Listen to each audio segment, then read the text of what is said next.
Rains at Burning Man trapped 73,000 people.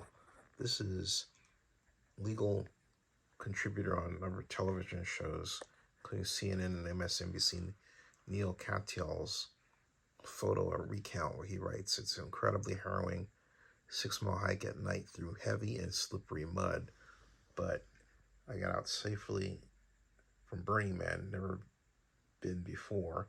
It was fantastic with brilliant art and fabulous music, except the ending." And so you can see how wet it was as he tried to get out here. They set up some sort of mock Supreme Court there. The ending. And there's Neil. Now, it's also reported here that for those of you with friends who are there, more rain is projected.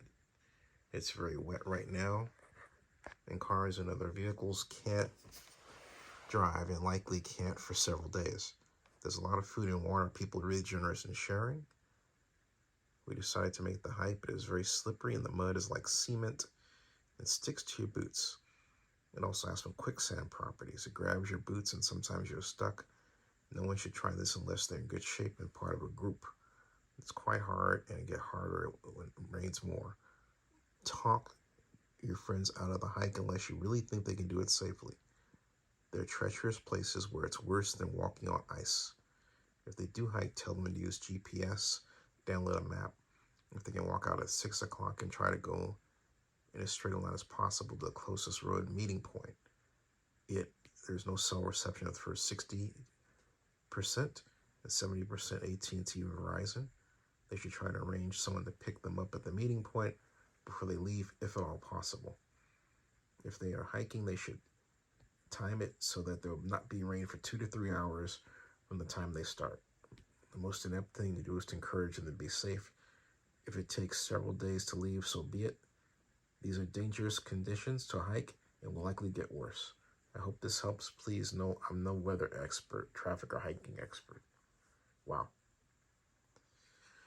Whew. Okay. Airfounding reports there's a lack of working toilets at Burning Man. This is an hour ago.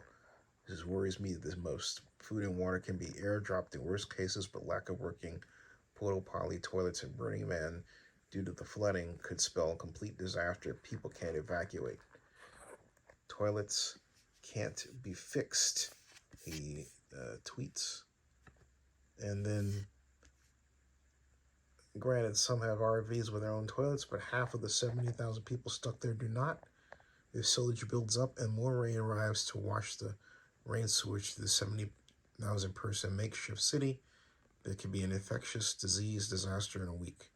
Thus, more rain Sunday means this worst case scenario could be a reality if we don't act fast to airlift toilets into Burning Man camp or fix the porta potty crisis as soon as possible. This person is saying at Burning Man, things are getting wild. I could sworn I saw half-submerged corpses in the mud when I asked organizers. They ignored me. I'm scared, heading back to trailer. Got a very bad tummy ache and cough. This was 14 seconds ago. Washington Post is reporting more than 70,000 Burning Man attendees are unable to drive to leave the event in Black Rock City after hours of wind and rain turned the festival's desert campgrounds into sticky mud. Local authorities are also looking into a death at the event. My Lord. 16 hours ago, Chris Rock got out just fine on this truck with other burners, wearing his New York Knicks jacket. As you can see that? There's Mr. Rock. Grover Norquist, who started the tax revolt several years ago, was at Burning Man and took this photograph of this double rainbow. Wow, look at that. He writes, "The playa was dry and walkable tonight. All the artwork, the man, and the temple were on display. Memorable year, more rain, less dust.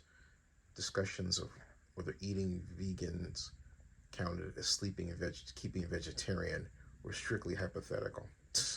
Boy. I hope they get back safe. Subscribe to Zenny62 on YouTube and bookmark Zenny62.com and Oakland News Online.com and Oakland News Now blog.com. and ZinnyReport.com.